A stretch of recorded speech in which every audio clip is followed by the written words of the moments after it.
Somewhere beyond the edge of every map, past the lines no sailor dares to cross, there's a place that doesn't exist until it does. They say it rises from the sea only once every 7 years, shrouded in golden fog, forgotten by time, remembered only in dreams. A place where compasses spin, clocks melt, and voices from your past call your name. The place that knows you before you ever find it. This is not a legend carved into stone. It's not a bedtime story whispered by firelight. This is a warning from the waves. Because once you hear the name Hy-Brasil, it begins. The forgetting, the shifting, the slow unraveling of who you are and who you were never supposed to become. This isn't just a journey across the sea. It's a descent into a memory that isn't yours, a wound buried in history, and a truth so powerful it rewrites the shape of the world. Sit close, breathe quiet, because this story remembers you, even if you don't. In the year 1673, under the grey veil of an Irish sky, a man named Aidan Mallory drew the last map of his life. He was a quiet cartographer, known in Dublin's harbour district for hands steady enough to ink coastlines like poetry and a mind that believed nothing was truly unknown, only uncharted. His studio, a cluttered attic above a candlemaker's shop, always smelled of old ink, damp wood, and burning wax. That was where he spent his final 7 days. Those who last saw Aidan said he had changed. He no longer came down for tea. His windows were covered in black cloth. Passers-by heard him muttering to himself, not in English nor Gaelic, but in something far older, something that clawed at the edges of memory like a half-forgotten lullaby. And then, on the 7th day, the attic burned. When the townspeople burst through the door, the flames had already starved themselves out. There was no smoke, no heat, just ash and silence, and the faint echo of something that had never belonged to the waking world. Aidan Mallory lay face down over his desk, stiff and cold, ink spilled across his palms like blood. The walls were scorched, but nothing else burned, except for the maps. Every single one, destroyed. Torn, crumpled, charred to dust. All except a single piece, pinned to the back wall, untouched by fire. A map of Ireland. And off its western shore, in thin gold ink, a perfect circle labeled Hy-Brasil. The coroner found no wounds, no poison, no trauma. But carved into Aidan's writing desk, deep into the oak as if etched by iron, was one word: return. The file was closed. The attic was abandoned. And for 350 years, no one spoke of Aidan Mallory again. Until Elara Byrne found the journal. Elara had never believed in curses. A postdoctoral researcher in historical cartography, she was driven by reason, footnotes, and clean timelines. Myths were entertaining, but ultimately obstacles to truth. She preferred data to whispers. And yet, something drew her to the auction house that morning. It wasn't on her schedule. She had been researching early seafaring routes in medieval Ireland when her train took an unplanned detour. She arrived in Dublin hours early. She wondered. She found the catalog. Her eyes caught on lot 27. Unverified journal, 17th century, belonging to an unnamed cartographer. Partial contents. Water damaged. €50. She didn't know why she bought it. But as she flipped through its brittle pages that night, she found herself holding her breath. The ink was almost faded. The script was angular, fast, desperate. But the name on the inside cover was unmistakable: Aidan Mallory. And tucked within the journal's spine, folded like a forgotten prayer, was a torn corner of a map. Off the coast of Ireland, a perfect golden circle. The name beside it, clear, confident, almost glowing: Hy-Brasil. Elara couldn't sleep that night. She stared at the torn map fragment, her laptop humming beside her. With every historical map she pulled up, she noticed it, the same strange pattern. From the 1300s to the late 1600s, Hy-Brasil appeared consistently on charts from Italy, France, Spain, and Ireland. Always in the same location. A circular island in the Atlantic, shrouded in fog, unreachable, seen by some and doubted by others. But then, around 1700, it vanished. Not just from the sea, but from history itself. Newer maps no longer included it. Explorers who once spoke of it went silent. One ship's log from 1692 mentioned a strange light on the water near Brazil Rock and was never seen again. Elara felt something she hadn't in years. Not curiosity, not academic hunger, dread. There was something wrong with this map. Not just the ink. The paper felt warm. The shape of the island seemed to shimmer at the edge of vision, like it was moving when she looked away. And then there was that word again, scratched faintly into the last page of the journal. Return. The next day, she took the fragment to her department at Trinity College. Her colleagues shrugged it off. A forgery, perhaps. Romantic nonsense. Aidan Mallory? A forgotten name. No records. No burial site. No confirmed birth or death. A ghost, one professor laughed. But Elara wasn't laughing. Because last night, when she'd scanned the fragment, her laptop glitched. Her modern satellite map of Ireland flickered. And where there had been open sea, a faint golden outline had appeared, round, pulsing, matching the exact coordinates on the map. She thought it was a rendering bug. But when she tried again, the GPS refused to update. The cursor froze.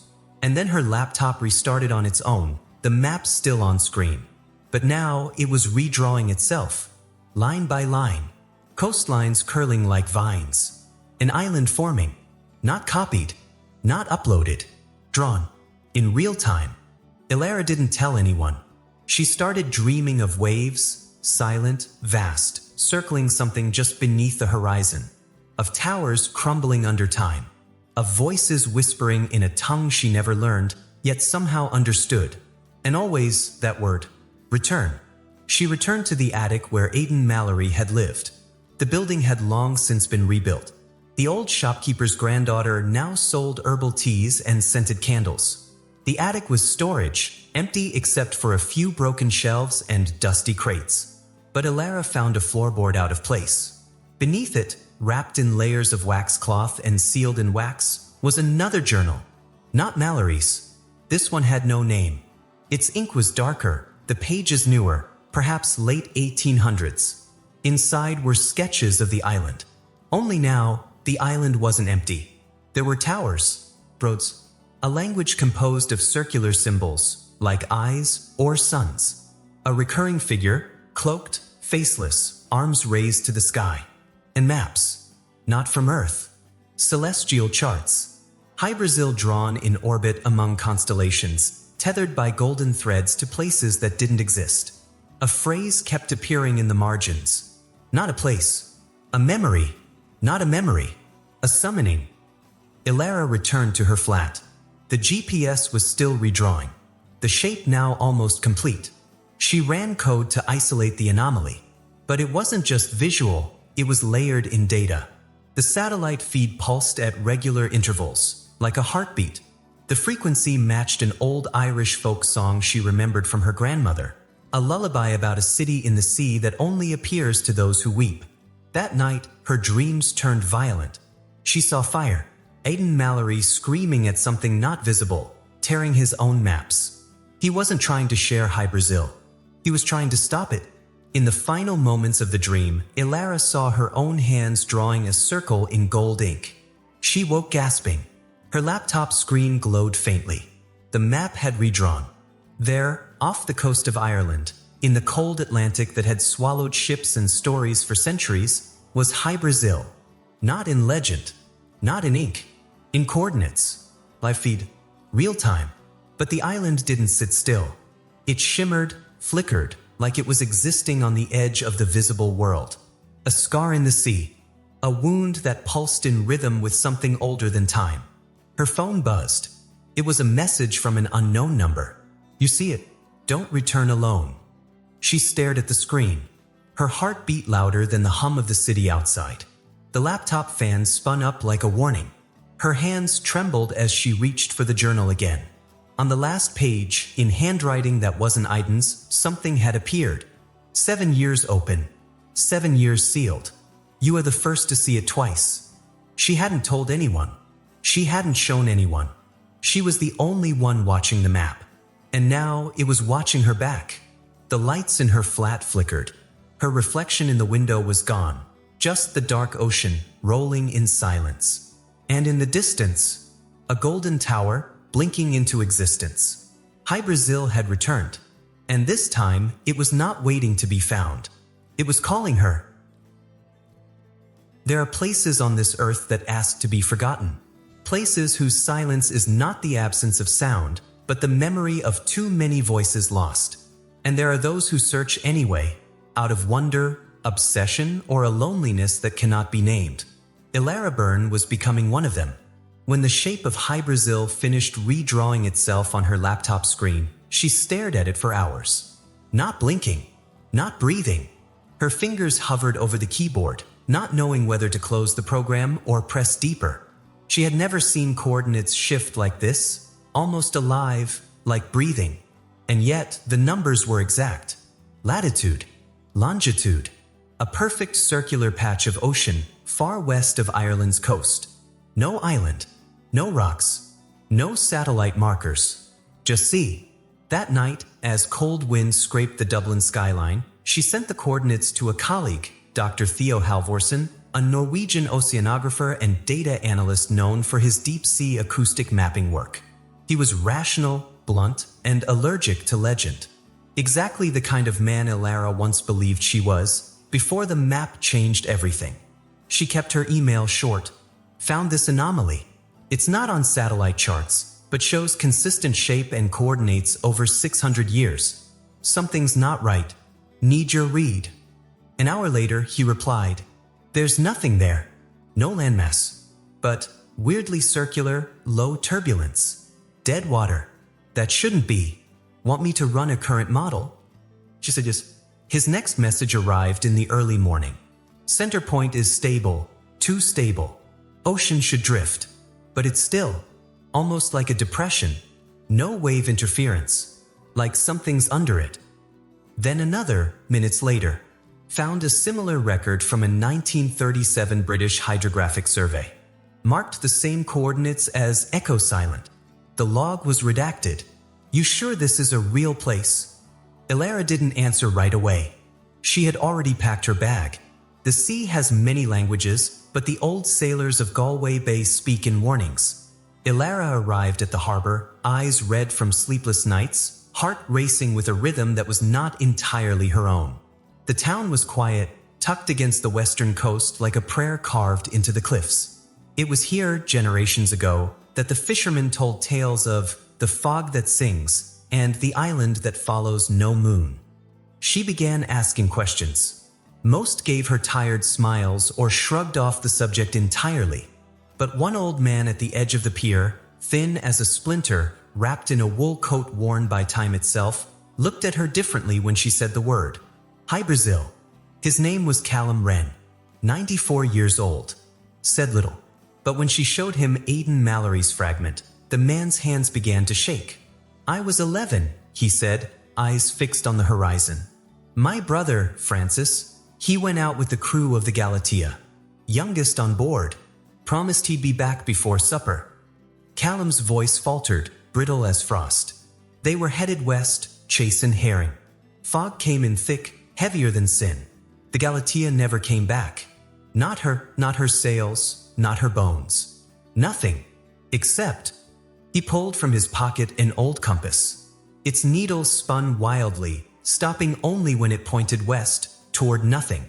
"This was my brother's," he whispered. "They found it Floatin' near the old reef. No scratches. No rust. No man could survive those waters. But the compass did. As if it came back alone."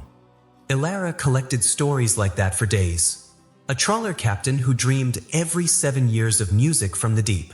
A widow who claimed her husband returned from the sea without a single memory of who he was. A lighthouse keeper who'd written a final entry in 1961. The fog glowed. It spoke. I didn't listen. She didn't believe them. Not all the way. But neither could she explain the feeling in her gut, that sensation of being watched from below. Not by fish or whales, but something ancient. Something that had forgotten the world, and had been waiting ever since. In a tucked-away maritime museum in Sligo, she found it. A battered reel-to-reel tape recorder, labeled Expedition, 1937 Royal Oceanographic Society. The curator, an old woman with sharp eyes and a sharper tongue, let Elara into the archives on the condition she didn't remove a single relic. The recorder's audio hissed, scratchy from age, but the voices, British, clipped, tense, came through clearly. Day 3. Water's calm. Too calm. No birds. No movement. Something's off. Day 4. The fogs returned. Circular formation holding. No current. No radio. Day 5. One of the crew went missing. No splash. No sound. Just gone. Day 6. We see it. An outline. Shifting. No. It's not an island. It's waiting. And then the tape ended. Not in static, but in a deep, rhythmic thump. Like a heartbeat. From under the sea. Elara left the museum with hands colder than ice.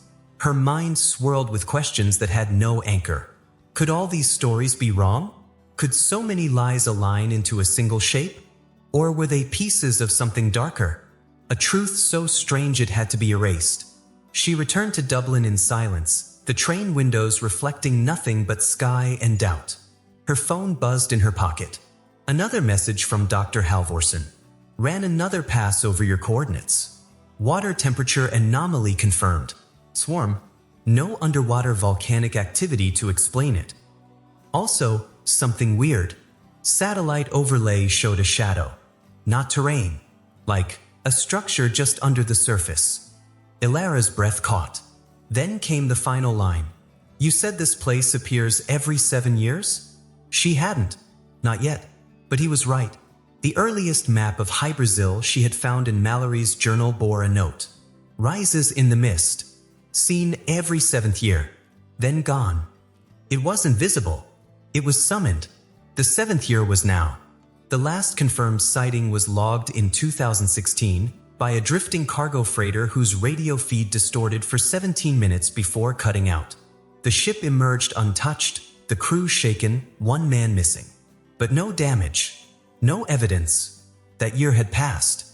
7 more had slipped by, quietly as time does when no one watches it closely. Now it was 2023, the year of return. Elara booked the boat that same day. A small research vessel out of Doolin, equipped with sonar, deep-sea radar, and a 2-person crew. She said it was for atmospheric data collection. She told the captain it was a postgraduate project. She lied because she had no other way to explain the truth. She wasn't going out there to find something. She was going to meet something that had already found her. The night before the launch, she walked along the harbor under a bruised sky, stars swallowed by shifting clouds. The sea was quiet. Too quiet. No wind, no cry of gulls, no churn of tide. Just silence. And that pulsing thought in the back of her mind, echoing like a chant. Return. Return. Return. She looked down at her hand and saw something she didn't remember writing. Drawn in black ink along her palm's curve was a perfect circle. No beginning. No end. She blinked. It was gone. Back in her rented room, she spread out the maps. Modern ones. Old ones.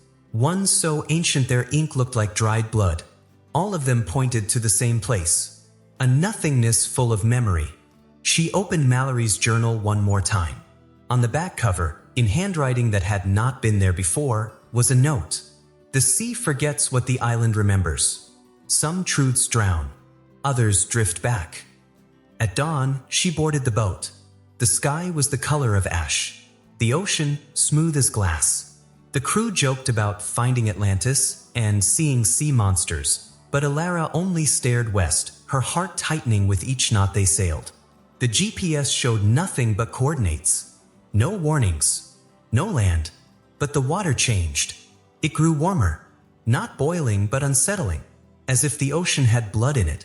The boat's engine sputtered once. Then twice. Then silence. No wind. No waves. Just the sound of breath. And the faint whisper of something that hadn't been heard in 7 years. In that moment, Elara knew she had crossed some invisible boundary. A veil. A wall between stories and truth. This was no longer research. It was reckoning. Hy-Brasil wasn't a myth. It was memory made shape. and it was rising. The sea should breathe. It should rise and fall, push and pull, with wind in its lungs and a sky reflected in its eyes. But as Elara stood at the bow of the research vessel, she felt none of that. The ocean was still, unnaturally so. No wind brushed against her cheeks. No gulls circled overhead. The waves had gone silent, as if the sea itself was holding its breath. Only the fog remained, thick, endless, glowing faintly in every direction. Not gray, not white, but a strange hue that seemed to shift depending on where she looked. Pale gold one moment, then a bruised violet the next.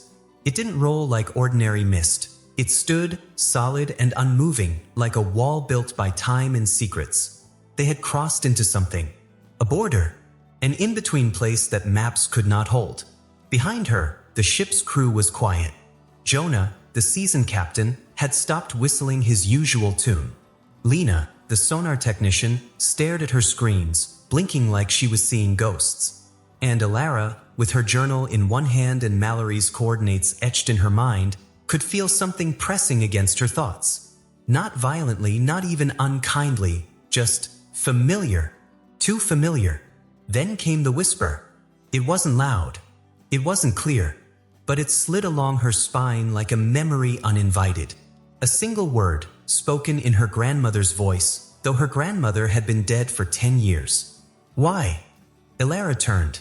No one was speaking. The crew was still. But she saw it now. The edges of the fog weren't just shifting in color. They were alive with sound. Not from the sea. From the past. Lena gasped. Her screen showed static. No sonar readings, no depth, nothing. As if the ship floated above a void that no machine could name. Then Jonah cursed under his breath. The compass was spinning. Elara moved beside him and watched the needle whip in frantic circles. Now north, then east again.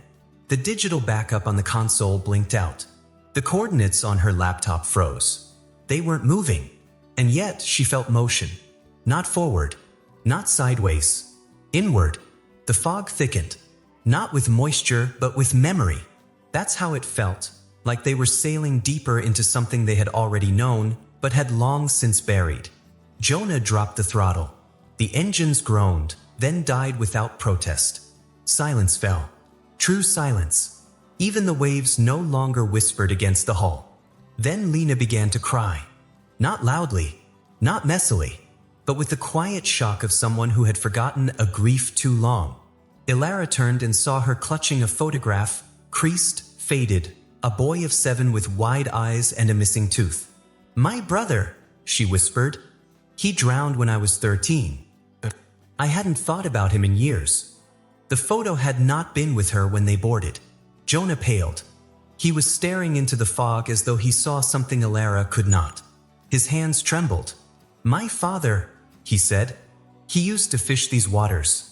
Disappeared in 74. I never knew what happened. But just now, I swear, I heard him call my name." Elara felt it too. It wasn't just fog. It was presence. Listening. Whispering. Offering them pieces of their lives they thought were lost. Or stolen. Or locked behind doors they swore never to open again. The mist began to shimmer. It coiled around the ship's railings, slipped down into the deck cracks, circled like smoke around their heads. And then, Elara heard her own name. Elara. Not spoken. Remembered. The voice belonged to no one in the crew. It belonged to her mother. Her mother had died when Elara was 12. Cancer. The kind that takes slowly, like the sea pulling sand one grain at a time. The last thing her mother had ever said to her was, "Never forget what you dream." But Elara had forgotten.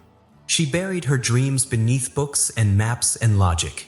She told herself that legends were lies and mysteries were distractions. Yet now, standing in a fog that knew her name, she wondered if dreams were the only truths we ever had. Elara. The voice again. This time, right beside her ear. So, laced with sadness.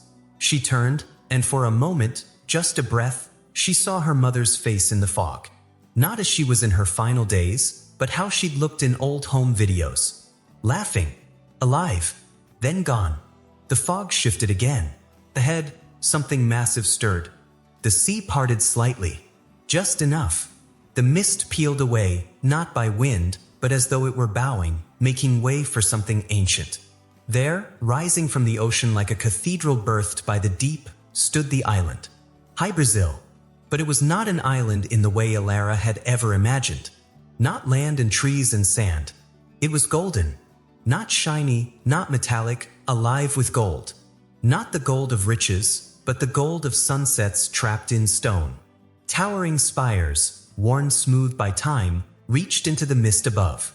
Cracked bridges connected crumbling watchtowers. Walls were covered in runes, not carved, but glowing from within, like fire caught behind bone. The architecture was both ancient and impossible. Angles that defied geometry. Arches that bent like whispers. Doors that seemed to flicker between being open and shut, as if uncertain whether they wanted to welcome or warn. And there were no people. No movement. No birds. No life. Just the quiet thrum of something vast and breathing beneath it all. The crew stood in awe. Even Jonah, who had sailed every corner of the Atlantic, fell to one knee. Lena clutched her brother's photograph like a talisman. Elara's heart thundered. She felt small. Not just in body, but in time. Like everything she had ever been, her studies, her pride, her logic, was just a ripple in the shadow of this place. And then the boat lurched. It was subtle, like bumping into something in the dark. Jonah rushed to the wheel. The engine's still dead. No propulsion. "We've hit something," he said. "But there's nothing in the water." Elara looked over the edge. The ocean was still clear. No reef, no rock, no wreckage. Just fog. Endless, glowing fog. And then the boat moved again, but not by their doing. It drifted forward, slowly, smoothly, as if being pulled by unseen hands. The compass spun faster. Lena's laptop restarted itself. The temperature dropped. Elara whispered, not to anyone, but to the island. "What are you?" The fog whispered back. Not in words, but in images. Flashes. Glimpses. A city burning beneath waves. A figure standing alone at a shore that no longer existed. Children laughing in a language lost to history. A sky with 3 moons. A book closing. A heart breaking. A gate opening. Then darkness. When Elara blinked, she realized tears were streaming down her cheeks. She hadn't cried since she was a child. The island grew closer. Now she could see the details, carvings on the stone. Faces with no eyes. Symbols that resembled compasses twisted sideways. Statues half buried in sand that had no business being on a floating island. And at the highest point of the central tower, a single bell. It wasn't ringing, but she felt its echo, like a call long awaited. Jonah tried the radio. It crackled. No response. Lena muttered a prayer under her breath. Elara only watched as the island drew near. She knew, deep in her bones, that this was no discovery. It was a return. Just like the word carved into Aidan Mallory's desk. Just like the messages in the journal. Just like the phrase that haunted her dreams. Return. But return to what? A past that was never hers? A memory she never made?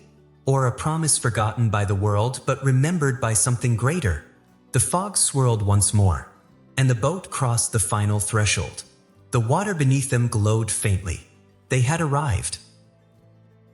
When Elara's boots first touched the shore of Hy-Brasil, she felt nothing.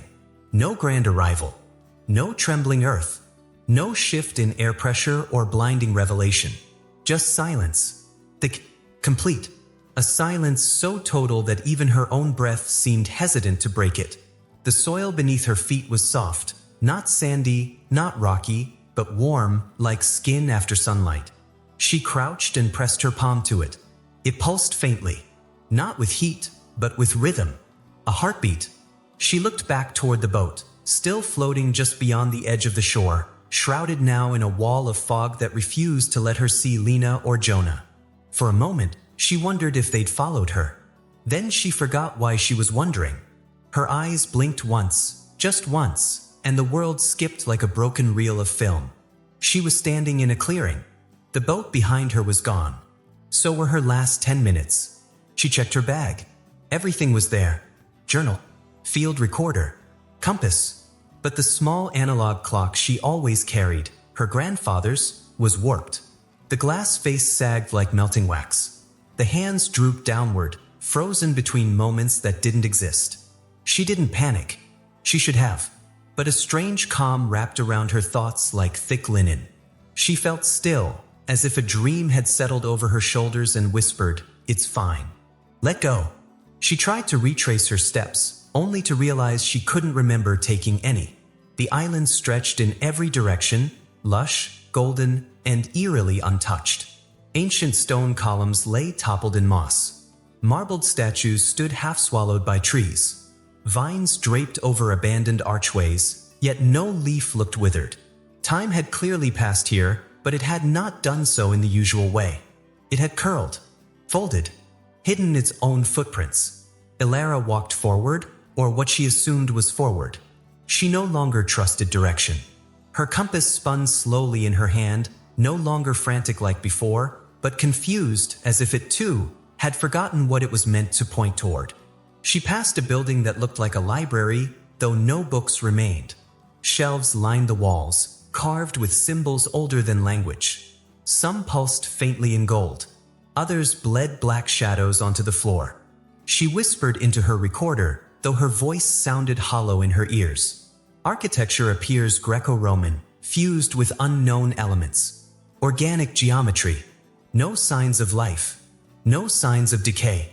Clocks are melting. Memory gaps increasing. Possible psychic interference. Investigating further. But she already knew her words were not being saved. The tape spun, but when she replayed it, it was blank. She continued. At the edge of a marble plaza, she stopped. There, embedded into the floor, was a mosaic, a massive circular map of the world. But not the world as it is. This was a map of memory. Each continent was shaped not by landmass, but by dreams. Towers rose from oceans. Eyes opened in deserts. Cities floated where they never had. Names she'd never heard, Cartharin, Vale of Skins, Ilanara, were carved in swirling glyphs. And at the center, glowing faintly like a lantern at the bottom of a well, was a golden circle. Hy-Brasil. This island was not part of the world. It was what the world had forgotten. A sanctuary for things lost, memories abandoned, grief unspoken, dreams never chased. All of them gathered here, sleeping under soil that hummed with sorrow. She felt a presence behind her. She turned. No one. Then a sound, not a voice exactly, but the impression of one. A child. You remembered. Elara froze. The words were not spoken aloud. They were placed inside her mind like a secret. That's dangerous, the voice said, and was gone. She looked around, heart thudding. Shadows moved just beyond her vision. Not quick, not malicious, but observing. The trees swayed without wind. The stones whispered her name, though not in English. She could hear it in meanings, not syllables. She knew what this place was trying to say. You do not belong here. And yet you do. Because you remembered. And remembering changes everything. She pressed forward, following a path of glowing stones that led toward a tower wrapped in vines. As she approached, the fog behind her seemed to retreat. The island welcomed her not with joy, but with knowing. Inside the tower, there was no staircase. Just spirals of hanging roots, each carved with names, some in ancient languages, some in modern alphabets. She traced a root. The name Elara Byrne glowed beneath her fingers. Her grandmother. Elara staggered back. The name faded. She didn't even know her grandmother's full name until that moment. She had been Nan, or Izzy, or just a fading photograph in an old chest. But now she knew what her grandmother had given up to forget. Maybe that was the rule of Hy-Brasil. You left memories to enter, and sometimes you took new ones out, not always your own. She stepped out of the tower, shaken. The sun, or what she thought was the sun, hung directly above, unmoving. There were no shadows. She checked the small clock in her bag again. The glass had fully melted. The metal had bent inward, like it was trying to protect something soft inside. Time didn't just bend here. It wept. She walked until her feet ached, until her breath caught with every step. And then she heard the scream. Human. She ran. Past broken statues of faceless kings. Past a stream that flowed backward, uphill. Past trees whose leaves showed faces when the wind touched them. She reached the source. Jonah's bag lay in the dirt. His boots had... But Jonah was gone. Not just missing. Removed. Erased. In his place stood something. Same height. Same posture. But wrong. Its skin was shadow. Its eyes blank. It looked toward the horizon, then began to walk away from her toward the forest. She called his name. It didn't stop. She ran after it, but the forest twisted. The trees moved. Paths rewrote themselves mid-step. She lost it. She fell to her knees. Not from exhaustion, but despair. The island was not a place. It was a trial. And Jonah had failed. Or escaped. Or worse, been rewritten. The child's voice returned. But this time clearer. Nearer. You should forget. It's safer. Elara whispered back. Why me? The answer came slowly, as though the island itself had to think. Because you asked. Because you remembered. Because you refused to let go. She closed her eyes and saw herself, years ago, standing at her mother's funeral, clutching a seashell her mother had given her. From an island that doesn't exist, her mother had once said. But it did. Hy-Brasil had been waiting her entire life. And now it had her. She opened her eyes. The child stood before her now. Her eyes like stormlight, hair floating as if underwater. You're not supposed to be here yet, the child said. Elara whispered, why? The child didn't answer. Instead, they touched Elara's chest. And everything went black. When she woke, it was night. But the stars were wrong. The constellations didn't match anything known. One resembled an eye. Another, a broken hourglass. Phillips was her, outlined in golden starlight, holding a map. She stood, dizzy, cold. The soil was no longer warm. The tower in the distance had collapsed. The fog was returning, thicker, louder. It sang now, a low hum filled with names and regrets. Lena was nowhere to be seen. Elara turned in a slow circle. Alone. Except for the echo of footsteps. She spun around. The shadow figure was walking again. Same size. Same shape. But not Jonah. It turned once. And Elara saw her own face. Twisted. Empty. Smiling. The forest had twisted in Elara's absence. The path she once followed had vanished into soft, shifting earth, and the golden towers that shimmered in the distance no longer pointed upward. They curled inward, as if the island itself were folding in on its own memories. And yet she kept walking. Jonah was gone. Lena was missing. The fog moved like a thought, brushing against her mind in familiar voices, echoes of her mother, her childhood, the weight of 1,000 things she'd chosen not to remember. The air shimmered with a low hum. And every so often, she caught herself reaching into her bag, checking for the journal, the melted clock, as if anchoring herself to the idea of who she was. But something was changing. The more time she spent on the island, the less she trusted her own thoughts. Then she saw it. The building stood at the center of a circular grove, ancient stone polished smooth by time, crowned in archways etched with symbols that shifted when she looked at them too long. No doors. Just a wide entryway of obsidian black, like an eye opened mid-blink. She stepped inside. It was cold. Colder than the air outside. Colder than memory. And silent, except for the sound of paper breathing. The room was enormous, walls rising impossibly high, so tall they vanished into shadow. Shelves stretched from floor to ceiling, carved directly into the stone, and every shelf was filled with books. Thousands of them. All the same color, bound in soft gray leather, unmarked. Elara approached the closest one. She pulled it from the shelf. She opened another, and another. Page after page of nothing. No ink, no illustrations, just parchment that crackled like it was waiting to be written.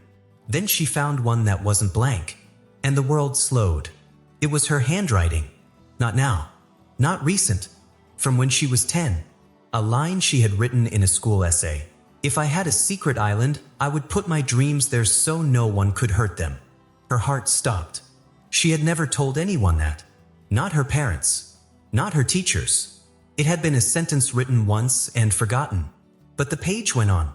Drawings she used to sketch of imaginary lands, the names she gave to made-up stars, the bedtime songs her mother sang to her when she had nightmares. All of it. Written exactly as she remembered it. But not as she remembered it. As she had forgotten it. She sat down, trembling. This wasn't a library of stories. It was a library of souls. Footsteps echoed behind her. She turned. Lena stood in the entryway, pale, eyes hollow. I heard my brother's voice, she whispered. He was singing our song. From before he died. I followed it. I don't know how I got here. Elara showed her the book. Lena picked one off a nearby shelf. Her hands trembled as she opened it. A scream tore from her throat. She dropped the book and backed away. I saw myself, she said, in the hospital, before he died. The fight we had. I said I wished he hadn't been born. I never told anyone. The book lay open on the floor, and the pages were still turning. On their own, they wandered deeper into the library. Every shelf revealed more of themselves. Lena found a small glass jar on one shelf. Inside, a single tooth. She gasped. My baby tooth. My dad saved it. I lost it in a move. I was 7. Elara found a page torn from a diary she burned when she was 16. The handwriting was hers. The ink smelled of ash. More than memory was stored here. Objects, feelings, regret. The island wasn't preserving them. It was consuming them, and returning only what it wanted to be remembered. Then they found him, Jonah, lying on the floor between two shelves, arms at his side, eyes wide open. Breathing, but still. His lips moved slightly, whispering something they couldn't hear. Lena knelt beside him. He didn't respond. His pulse was normal. No wounds, no fever, but his gaze passed straight through them. Elara leaned close. He was staring at a book, propped open beside him. The pages were filled with text, not about Jonah's past, but about what would have happened if his father had returned in 1974. A life that never existed. A birthday he never celebrated. A home that was never built. An alternate past. A rewritten truth. And Jonah had chosen to live in it. The library wasn't just revealing memories. It was offering replacements. Better ones. Comforting ones. False ones. Lena screamed. We have to get out of here. But the library did not let go. The lights dimmed. Shadows thickened. The books vibrated with sound, not noise, but humming. Like voices too ancient to hear with human ears. The walls began to bleed. Not red, but ink. Thick, black, living ink that trickled from the carvings and ran in lines across the stone like veins. And in that ink, letters began to form. Names. Jonah Delaney, Lena Morse, Elara Byrne, and beneath each, a blank line.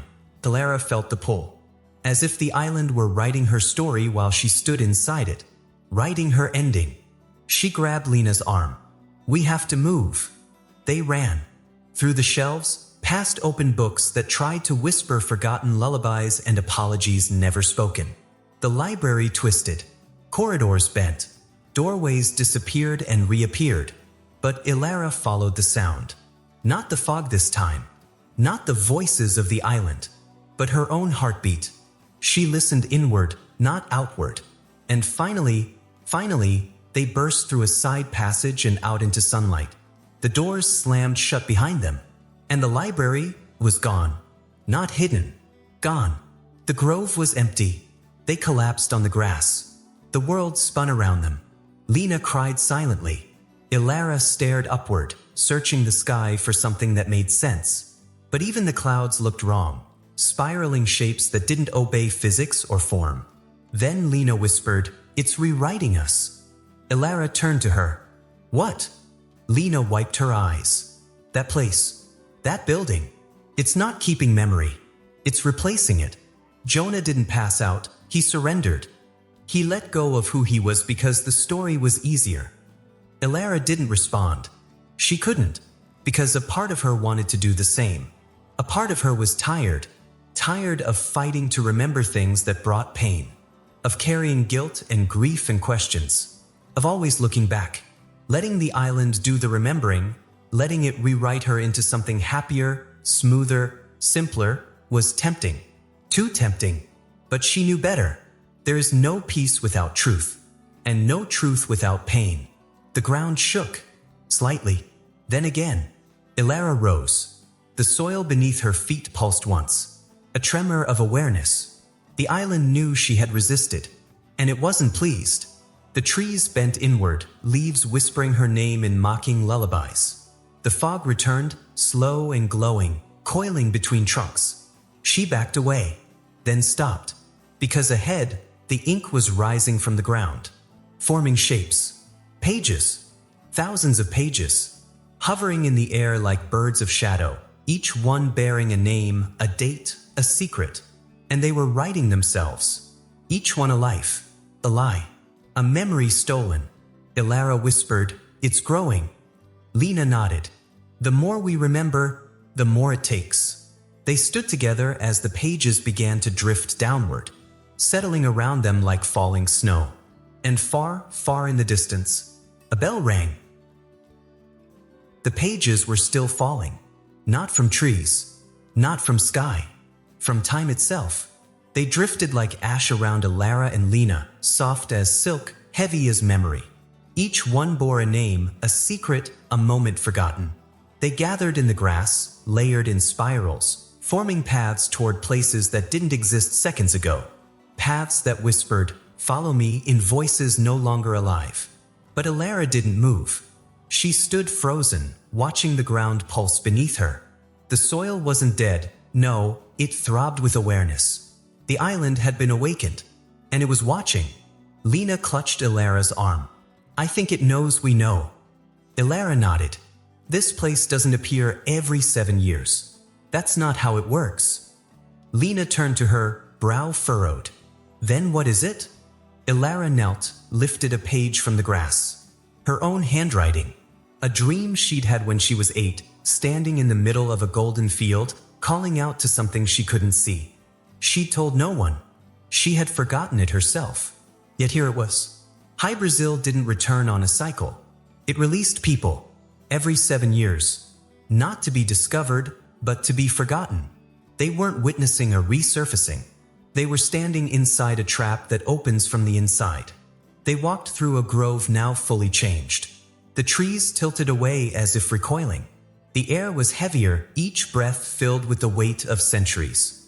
There were no birds, no insects, not even wind, just silence and pages, whispering with every step. And then they saw him. A man, sitting beside a still pool that reflected nothing but sky.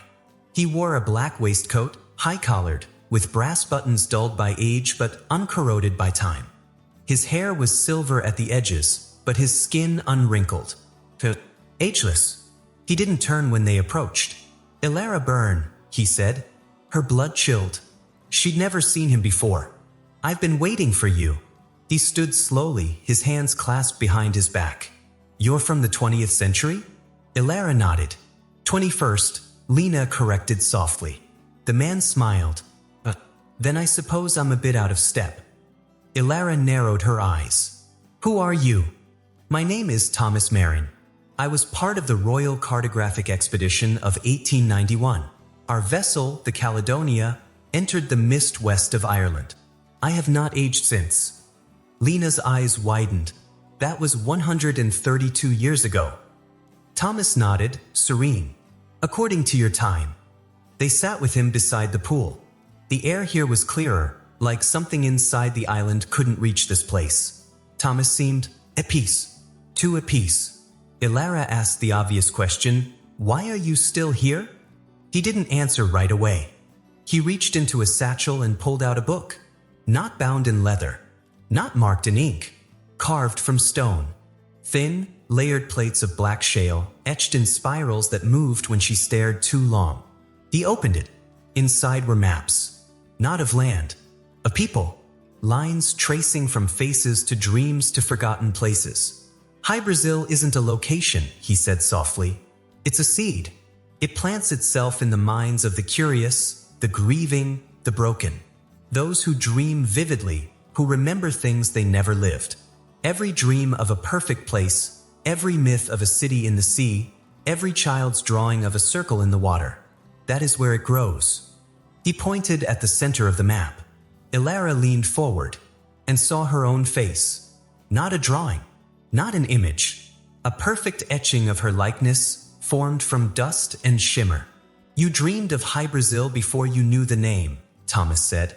You carried it your whole life. That's why it allowed you in. Not because you found it, but because it was ready to show you what it was. Lena stood. Then why are we here? What does it want? Thomas turned his gaze to the trees. It wants to be remembered, he said. But memory is dangerous.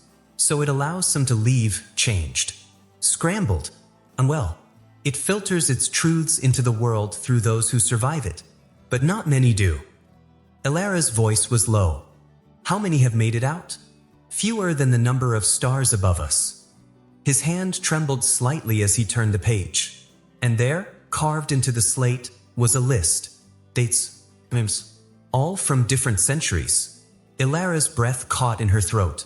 At the bottom, half faded, was her own name. Elara Byrne. Next to it, a year, 1423. She staggered back. That's not possible. Thomas met her eyes. Isn't it? I was born in 1995.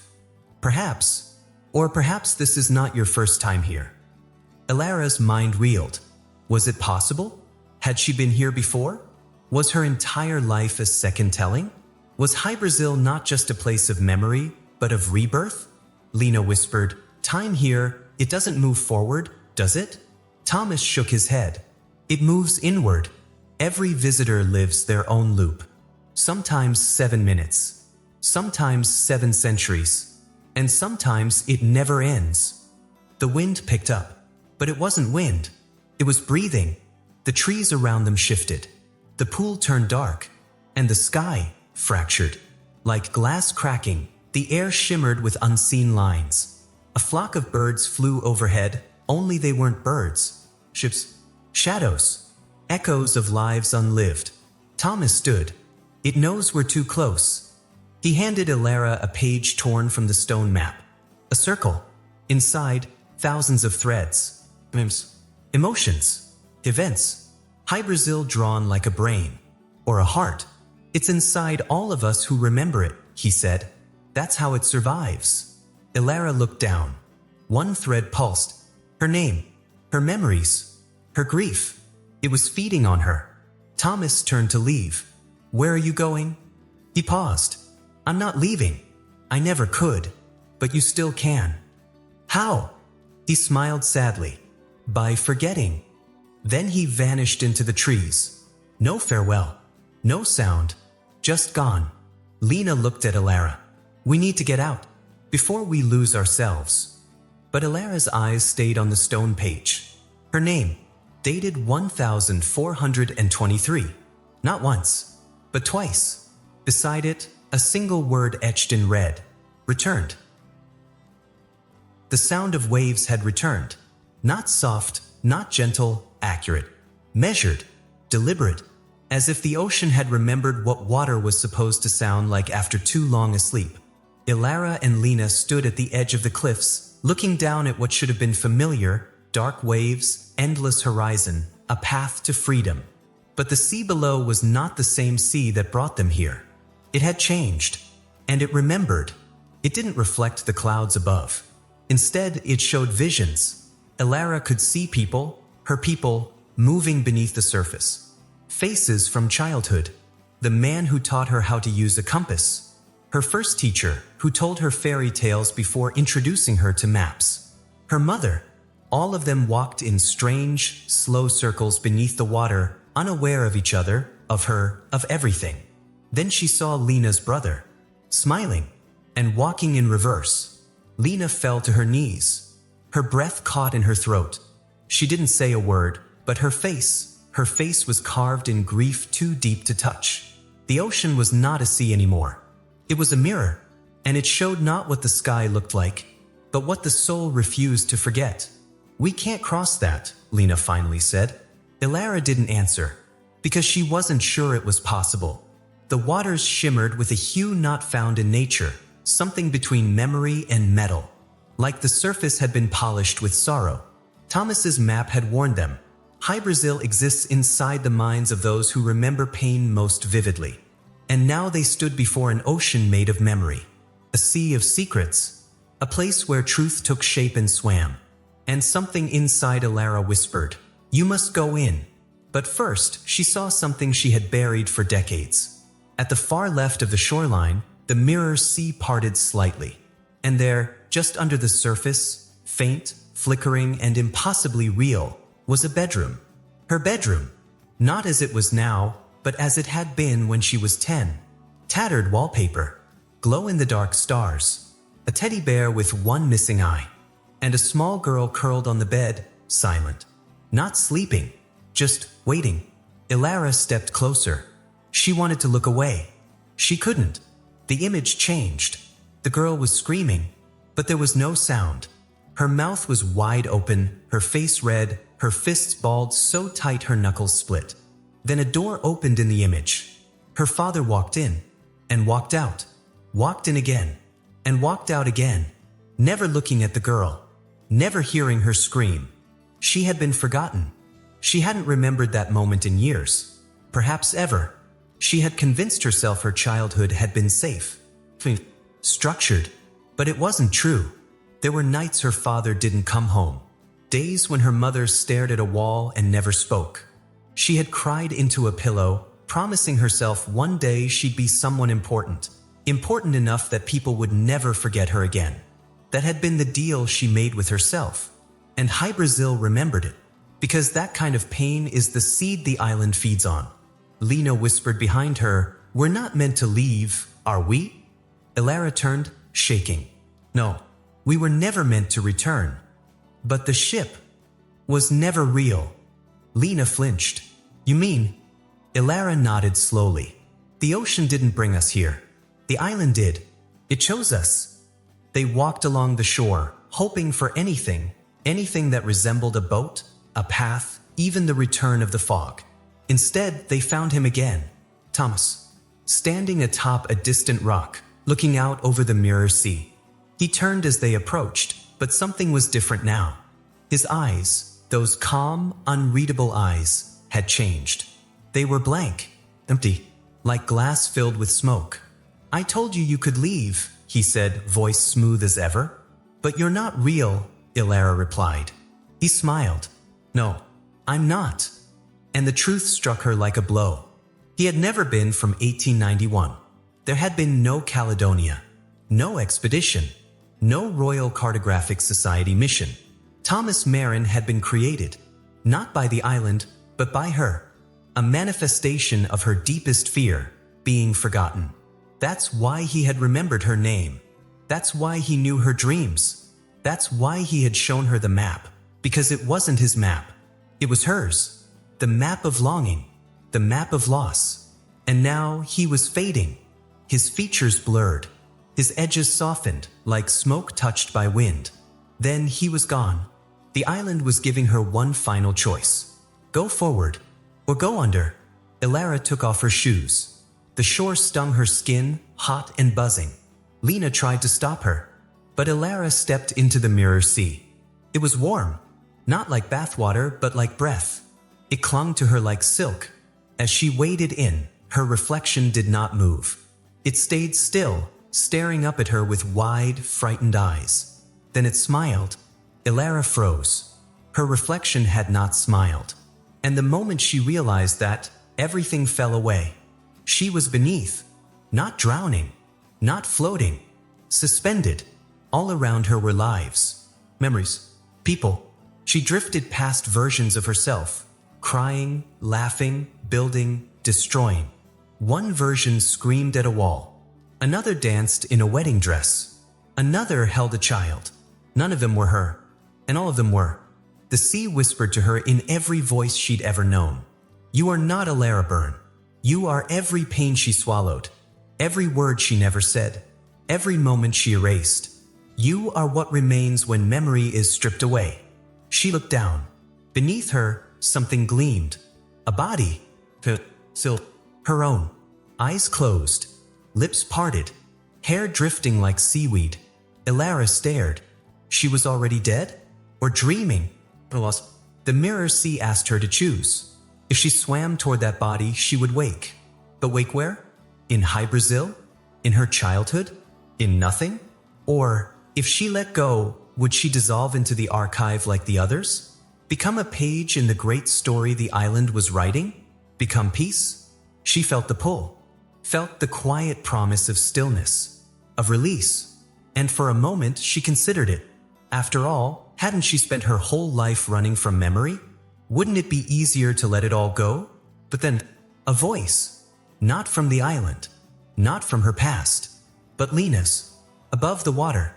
Screaming her name. Desperate. Elara, please, don't leave me here. And with that sound, everything snapped. She swam. Toward the reflection. Toward the possibility of pain. The truth. Of being remembered and forgotten in equal measure. And as her hand broke the surface, the mirror shattered. When Elara opened her eyes, the mirror's sea was gone. The surface had cracked like broken glass, and through it she had fallen, through water, memory, and something far deeper. She expected to drown, but instead she floated. Suspended, weightless, breathless, yet unafraid. Above her, Hy-Brasil shimmered like a ghost, distant and golden. But beneath her feet was something older, something larger, something buried not just in the sea, but in silence. A city, lit from within. It pulsed with dim, haunting light, an ancient glow that flickered through cracks in stone towers, temple domes, and long-abandoned streets carved directly into the ocean floor. Symbols drifted along the currents, runes that danced like bioluminescent plankton. They weren't just decorations, they were alive, moving between walls and arches like thought itself, screaming silently in forgotten tongues. Elara sank toward them. The water didn't resist her. It welcomed her. The city wasn't dead. It was dreaming, and now it was letting her in. She touched down at the edge of a ruined courtyard, her bare feet meeting stone that hummed softly beneath her. It was warm, warmer than the sea around it, and older than anything she'd ever studied. Vines clung to every wall, but they didn't decay. They pulsed with golden veins, woven through the city like arteries, like memories growing wild in forgotten earth. The murals were the first thing she noticed. Massive stone walls, etched with moving figures, not like animation, but like watching moments replay themselves in slow motion. They shifted when she blinked. Scenes of humans, not gods, not monsters, just people, standing before stars, offering something. From their hands rose threads, glowing, fragile threads of color and memory and grief. They gave them to the sky, and the stars accepted. One mural showed a great circle, a ring of land. Hy-Brasil. At its center, a flame. Surrounding it, the figures. Feeding it, not with firewood, but with dreams. She ran her fingers over the carving. The stone was smooth, yet thrummed like a heartbeat beneath her skin. The message wasn't in language, it was in feeling. Sorrow. The very essence of being human. These people hadn't built Hy-Brasil as a refuge. They had created it as a vessel, a vault, for the parts of humanity that had no place in history books, the emotions too heavy to carry, the truths too broken to bear, the dreams never spoken aloud. And above the flame, carved in spirals, floated 9 figures, taller than the rest, eyes closed, faces serene. The Tatha De Den. Elara knew the name, gods in Irish myth, deities of magic and knowledge. But here they were not gods. They were keepers. She realized then, the Tuatha hadn't ruled Ireland. They had preserved it. They had encoded the memory of their people, not in scrolls or monuments, but in the land itself. In Hy-Brasil, an island not just of stone and soil, but of mind. And beneath it, the city, a heart beneath the brain. She moved through winding halls, drifting past fountains that spilled memory instead of water. One pool showed a mother kissing her child goodbye. Another showed a man burning pages in the snow. A third displayed a woman curled beneath a tree, her mouth sewn shut, her eyes wide open. Each scene played in silence. Each memory somehow familiar. She entered a chamber filled with globes, floating, spinning slowly, each no larger than a seed. Inside every one, a single moment. A laugh, a scream, a forgotten lullaby. Elara touched one. The moment it met her fingers, it dissolved, and she remembered a time she had nearly drowned in a river as a child. No one had known. She had never told anyone. But the fear had stayed with her. Hidden, buried. Now the city knew it too. She reached the central temple. It wasn't tall, or grand, or guarded. Just a circle of open stone columns, surrounded by slow-moving water and thick roots carved with runes. The glow here was stronger, more urgent. It pulsed in time with her breath. And on the far wall, a new mural. Unfinished. She stepped closer. The figures were blurry, still being shaped. But one was clear. Elara. Hair flowing like seaweed. Hands open. Eyes glowing with gold. At the center of the island. Alone. She backed away. "No," she whispered. "No, that's not me." But the mural shifted, became sharper, more certain, and suddenly she understood. Hy-Brasil wasn't just a place of memory. It was a failsafe, a psychic archive, a living archive, built by ancient hands to carry the weight of humanity's deepest pain, to contain what was too much for any one person to bear. Shame, secrets, dreams that never came true. The kind of things that fracture minds and silence generations. The Tuatha had seen what was coming, that the world would forget how to feel fully, that people would bury their hurt instead of healing it, that memory itself would become a burden no one wanted. So they created Hy-Brasil, to store it all, to remember for us. And every 7 years, it opened not to be found, but to release the overflow, the erased, the twisted, the broken fragments of lives it could no longer hold. But something had changed. The archive had corrupted. It no longer filtered pain. It fed on it, like a parasite, a wounded beast. It showed people what they wanted to see, replacements for real memories, easier versions of truth, and then kept the original for itself. It survived on forgetting. And Elara, she had remembered too much. The temple pulsed again. This time, the light poured from the floor. Elara stepped into it, and the city showed her everything. The first dream ever given to Hy-Brasil, a child's vision of a world without war. The first secret, a mother's heartbreak hidden from her sons. The first lie, a king who said he'd return, knowing he never would. She saw centuries of unspoken truths spinning around her like stars, and at the center of them all, herself. Not by choice, by design. The city was choosing her as its next archivist. The island had always needed a mind to hold the memory, a human anchor, a beating heart, and the last one had grown old, weakened. The role needed filling, and Elara, curious, haunted, wounded Elara, was the perfect candidate, because she hadn't run, because she hadn't forgotten, because she had dared to understand. "No," she said. She turned to flee, but the murals on the wall shifted again. And now they showed a timeline, not of the past, of the future. Elara, seated on a throne of moss and ash, her hands glowing, her eyes hollow, people coming to her, placing their memories in her palms. And her face, was no longer hers. She stepped back in horror. The city didn't resist. It only watched.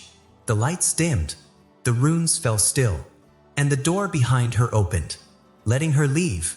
But as she walked out of the temple, she knew it wasn't finished with her, because the archive doesn't forget, and neither could she.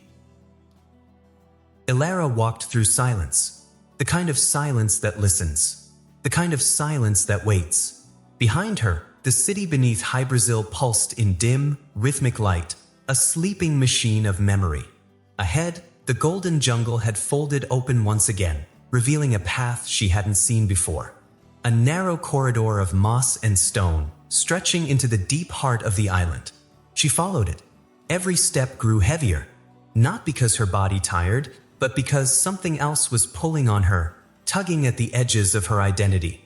Her name felt farther away now, her voice quieter in her own mind.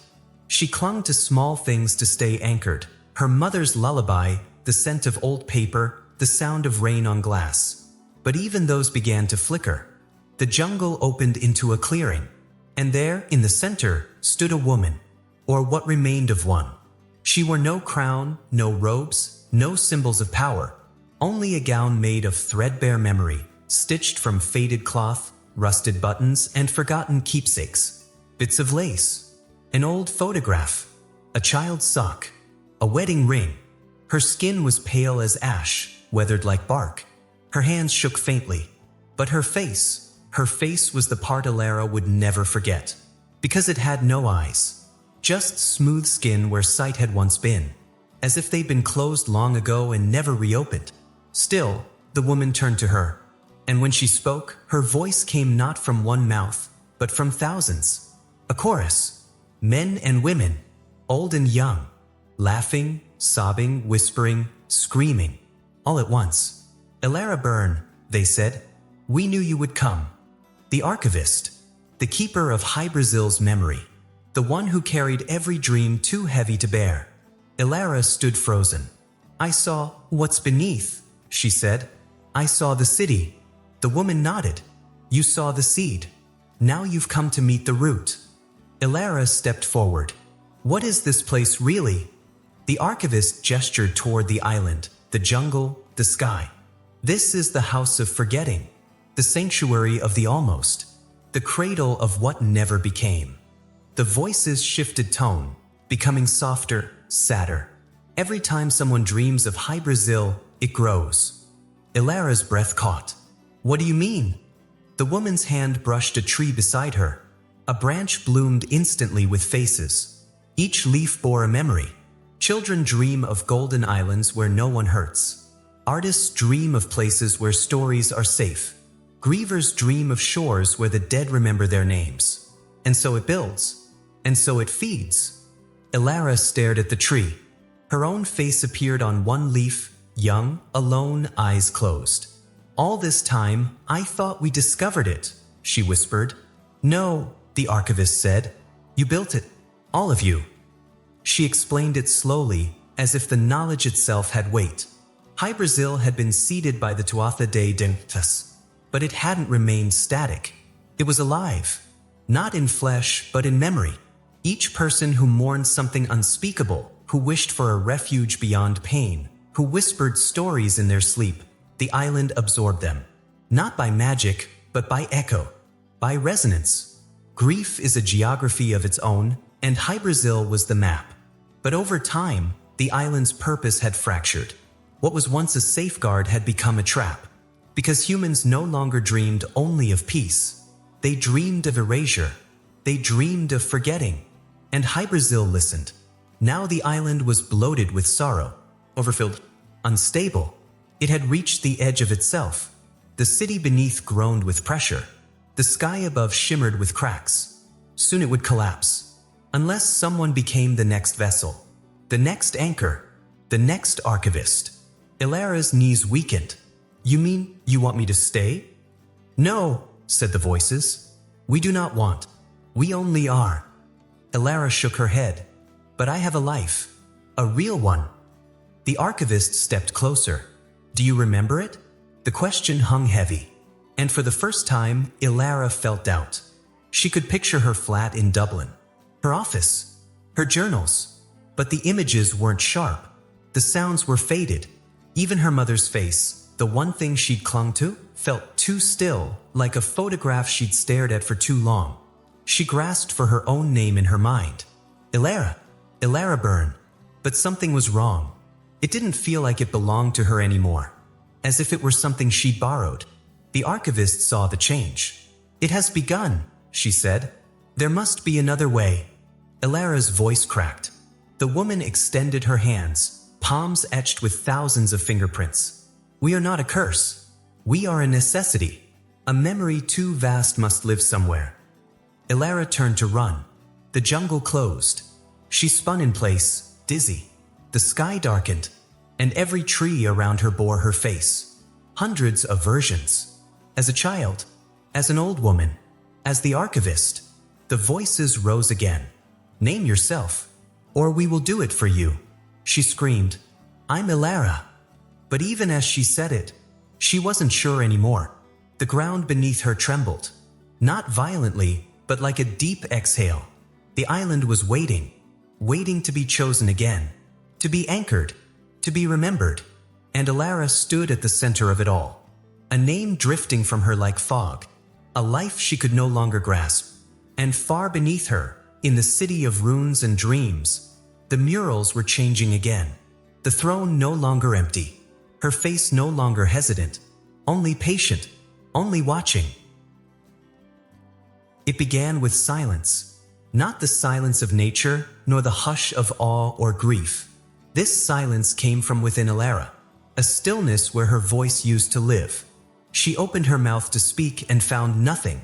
No words, no sound, just a blank space between thought and breath, as though something inside her had turned down the volume and thrown away the key.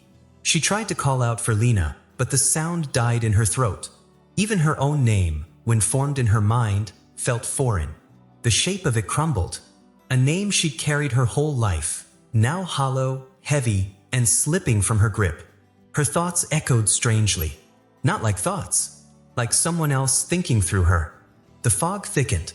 It slithered around the trees, curled at her feet, and climbed her spine like ivy. And then it whispered, but not words, memories. They came like a child whispering bedtime stories, disjointed, half-remembered, soft and cruel. You fell from your bike when you were 9. Your mother didn't come. You said you were fine. You weren't. You stopped drawing the day your sister stopped talking. You never told her why. You dreamed of this place, not once, but again and again, and each time you woke crying. The fog was not lying. It knew her. It was her. It spoke the things she buried the deepest, and all she could do was listen. She ran, not with purpose, but from panic. Branches reached out like memories trying to hold on. Her legs ached. Her lungs burned. But her mind was slipping. The more she moved, the less she remembered what she was running from. And then the jungle opened. Lena stood at the edge of a wide, stone terrace. She turned, eyes wide with relief. "Elara," she began. But Elara held up a hand. She couldn't respond. Her voice was gone. And Lena saw it. "You're forgetting," she whispered, like Jonah did. The name stirred something. Jonah, the captain, the one who vanished, replaced by a shadow. Had that been real? Was Lena real? Was she? The terrace overlooked the sea, but it was no longer water. It was pages again. Millions of pages, swirling slowly like a whirlpool of thought. Every page bore handwriting. Every page whispered a different name, a different loss. In the center stood a structure. Not a building, a monument. A towering tree carved from bone and gold, wrapped in memories that fluttered like leaves. Its roots bled ink. Its trunk pulsed like a heartbeat. Its branches pointed upward, reaching toward a sky that looked more like a closing book than open air. This was the heart of Hy-Brasil. And it was dying. The archivist appeared again. Or maybe she had never left. Her eyeless face turned toward Elara. "You are dissolving," she said, "because you won't choose." Elara tried to scream. Nothing. The archivist stepped closer. "There is a way out." Elara's heart beat faster. "You may leave," the woman said, "but only if you give us something to carry in your place." The voices around them rose, thousands of them. "You must erase a memory. From the world. Entirely. A single moment, gone forever." Elara's mind swirled. "What kind of memory?" "One of yours," the archivist said, "but one that someone else holds too. A memory that lives in more than one heart. We cannot take what is truly forgotten, only what is shared." Elara stared at the fog. It had begun to rise. Around her ankles, up her calves. It was not just whispering now. It was reaching inside, She needed to decide. A vision formed before her. Her sister, laughing, 12 years old, in the back garden, painting flowers on the old stone wall. That was the day Elara had promised she'd never leave her behind. The day they had buried their dog, and her sister had cried for hours. The day Elara had told her, "I'll always remember you like this. Always." It was a perfect memory. So honest. And that was why the island wanted it. Because it mattered. Because to erase it would be to alter both of them. The archivist offered a choice. Stay here. Stay with the voices. Become the next guardian. Bear the grief of the world. Give the island something beautiful.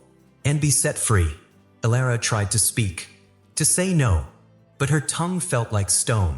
Her name like wind. Her thoughts like leaves blowing through someone else's mind. She turned to Lena. I. The word shattered before it left her mouth. Lena grabbed her shoulders. Don't give it that memory, she begged. Please. But the fog thickened. It was rising up Elara's neck now. And still the archivist waited. Suddenly, Elara saw the others. Figures beyond the terrace.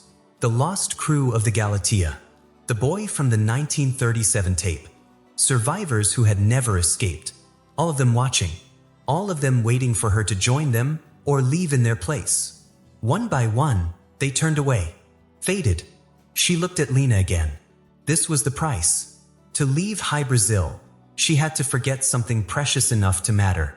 And as she stood on the edge of that impossible decision, she finally spoke. One word, but the listener wasn't Lena. It was the fog. It was the island. It was the voice of memory itself. She said a name, and the moment she did, everything stopped. The fog paused. The sea of pages froze mid-swirl. The tree's heartbeat went silent, and Elara collapsed to her knees. Something had been taken. She knew it, but she didn't know what. Her mind was whole, her body intact, but a piece of her had been carved out with surgical precision. Not a wound, but an absence. Smooth, painless, complete. She turned to Lena, but Lena was crying.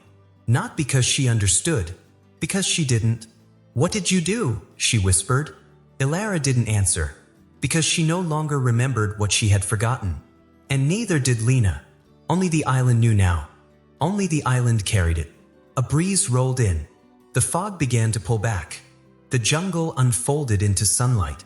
And for the first time, the sky above Hy-Brasil held stars. Not distant, not quiet, watching. Elara awoke to the sound of city birds and the hum of distant traffic. The scent of wet stone drifted in through a cracked window. The ceiling above her was familiar, faded white with a faint water stain in the corner, shaped like a continent she used to imagine sailing across when she couldn't sleep. She was home, but not really, not yet. Her body ached in places she didn't recognize. Her fingers twitched like they had been writing for hours. Her voice was dry, her lips cracked, and her thoughts were layered, like pages in a book someone else had written. She sat up slowly. Her bedroom looked untouched. The same mug on the windowsill. The same notebooks on the shelf. A photograph of her and her sister as children, standing in front of the sea.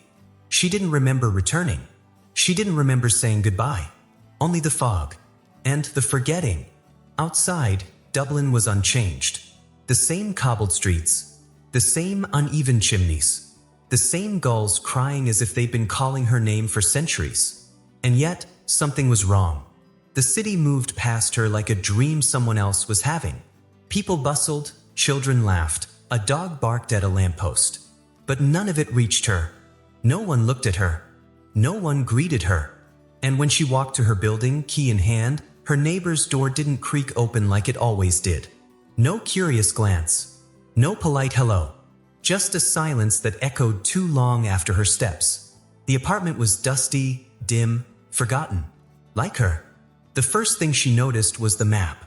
It sat on her desk, right where she had left it the day she set out for the sea. The circle off Ireland's west coast. The golden ink, the perfect symmetry, the impossible precision, it was all gone. The paper was blank. Not faded. Not erased. Just unwritten. She flipped it over. No coordinates. No creases from use. It was as if it had never been touched. Next came the journals. Stacked high, filled with entries from years of research. They were still there, but the most recent volume, the one she had taken with her, the one she had carried through the fog and filled with every terrifying revelation, was missing. In its place, an empty leather cover. The pages inside clean, crisp, untouched. Then she found the hard drive. She had recorded everything. Video logs, audio entries, notes from Lena and the others, interviews, visions, testimonies. Every second of the journey was stored here. She plugged it in. The screen flickered once, then black. No files, no metadata, not even corruption, just absence. Her name still echoed in her mind. Elara, but it rang differently now, as if it belonged to someone else. She looked in the mirror above the desk and froze. The reflection looked like her, but she was wearing something she'd never seen before. A robe, woven from threads of shadow and light, golden patterns swirling like ink in water. Familiar symbols. The archivist's robe. She blinked. The image didn't change. She touched her own shirt, just cotton, soft, ordinary, but the reflection still wore the robe. Her eyes burned. She turned away, and that's when she noticed the date, on the calendar pinned to the wall. 7 years had passed. She rushed to her sister's address. The streets were grayer now, older. The ivy on the walls had grown longer, fuller. The corners she used to know like memory had shifted slightly. New signs, new faces, strange shadows. When she rang the doorbell, she heard nothing for a long while. Then the door opened, and her sister stood there, alive, smiling, but not at her. The smile was polite, the kind one gives to a stranger who seems familiar. "Yes?" she asked gently. Elara tried to speak, tried to say, "It's me," but the words caught. And in her sister's eyes, nothing. No recognition, no spark, just curiosity. "I'm sorry," her sister said. "Do I know you?" Elara backed away. Her legs almost gave out. She fled. Back in her apartment, night had fallen. The world outside moved on. But inside, Elara sat in the dark. The robe still stared back from every reflective surface. No amount of light could erase it. She opened the last drawer in her desk. A letter was there, addressed to herself. In her handwriting. Unfamiliar. She unfolded it. "If you're reading this, then you've returned.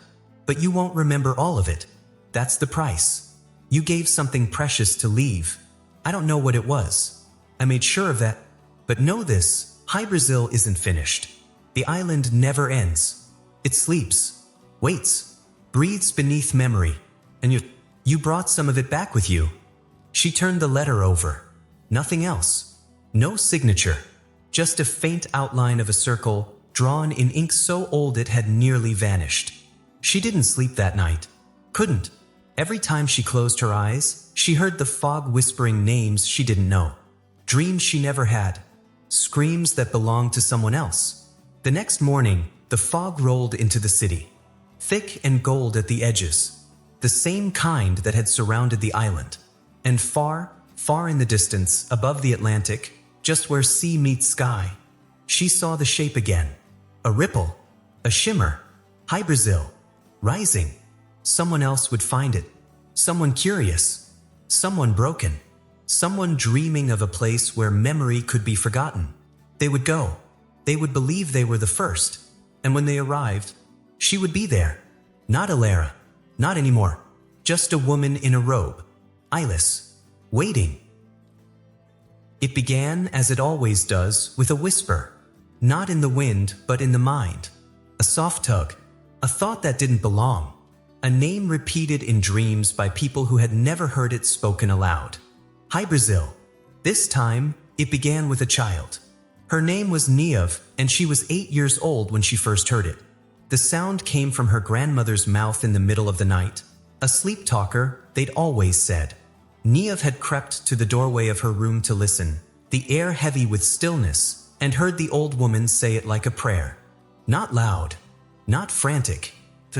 Hy-Brasil, she remembers. No one in the family noticed, except Niev. Years passed. The grandmother faded. The house was sold. The memory dimmed, but never vanished. Niev grew into a curious young woman, sharp-minded, but softer than she liked to admit. She studied maps, became fascinated with places that didn't exist. Atlantis, Shangri-La, El Dorado. But one word stayed with her, etched into the edges of her dreams. Hy-Brasil. When the opportunity came to join an oceanographic research vessel surveying unexplored Atlantic currents, she didn't hesitate. She packed her bag. She left no note. She boarded quietly. The crew thought her young, but she had something they didn't. A reason. The ship launched under cloudy skies. The sea rolled like a breathing thing, quiet and slow. On the second day, a deckhand found her at the stern, sketching something in her notebook. It was a map. A crude one. Old-school pencil on parchment-style paper. The drawing was basic.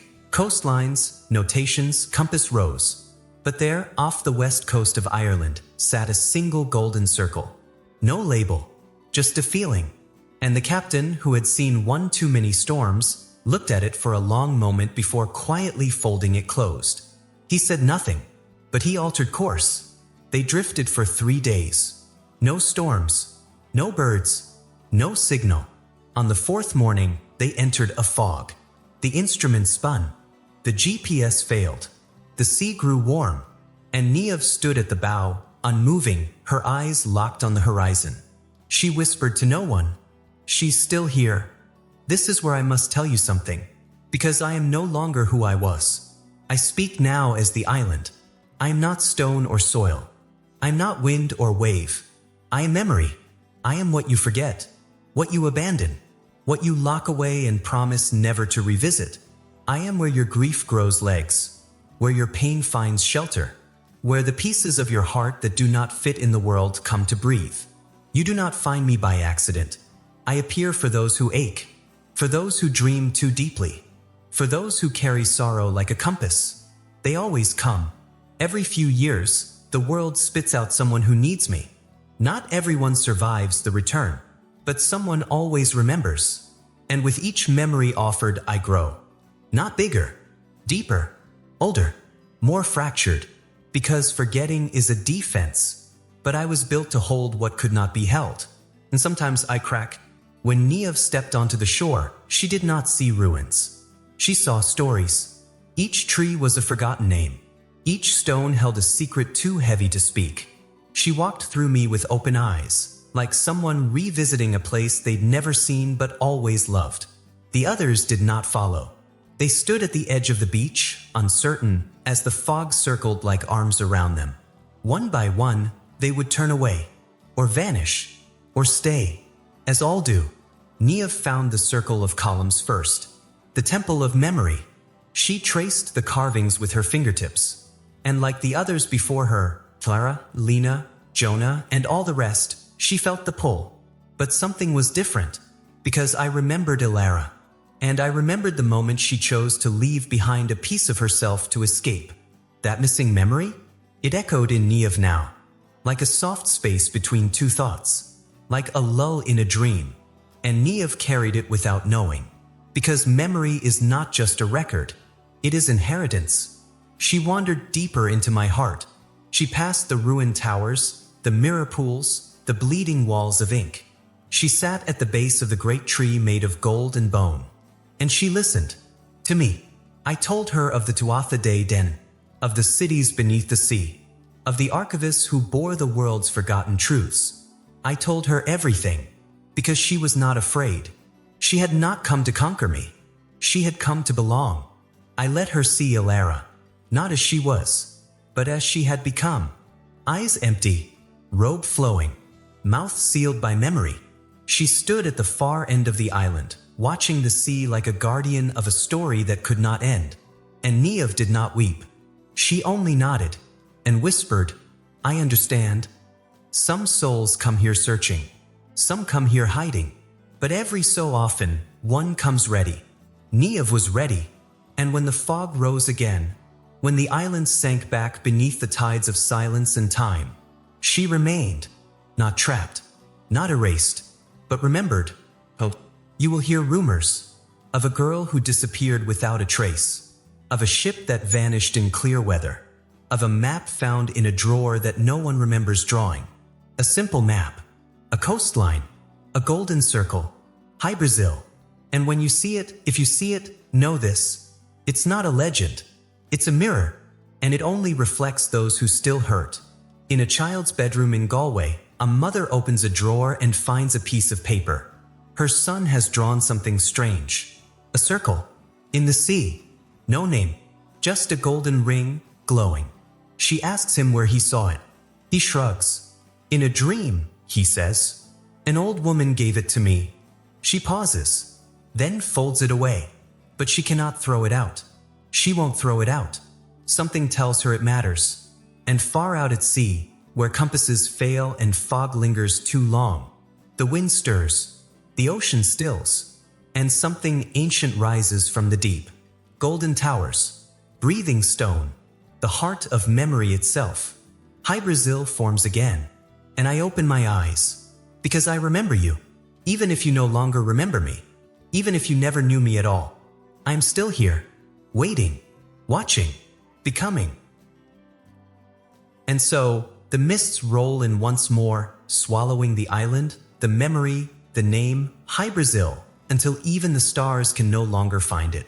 But somewhere, in the quiet hour between night and dawn, when the sea forgets how to breathe and your thoughts echo with voices that aren't your own, it may call to you. A whisper through history, a shiver behind your dreams. You'll wonder where you've heard it before. You'll feel something ancient stir in your bones. And maybe, just maybe, you'll look toward the horizon, hoping to see something that shouldn't be there, but is. Because stories like these don't end. They wait. They wait for the curious, the lost, the grieving, the bold. For those who carry questions no map can answer. If that's you, if something inside you still listens when the world goes quiet, then don't let this be goodbye. Like this tale, if it found you at the right time. Comment below with the memories you think Hy-Brasil would keep. Share it with someone who still believes in what's been forgotten. And most of all, subscribe. Because this isn't the only tale the mist is hiding. More worlds are waiting. More names are whispering. And when the fog lifts again, you'll want to be the first to remember.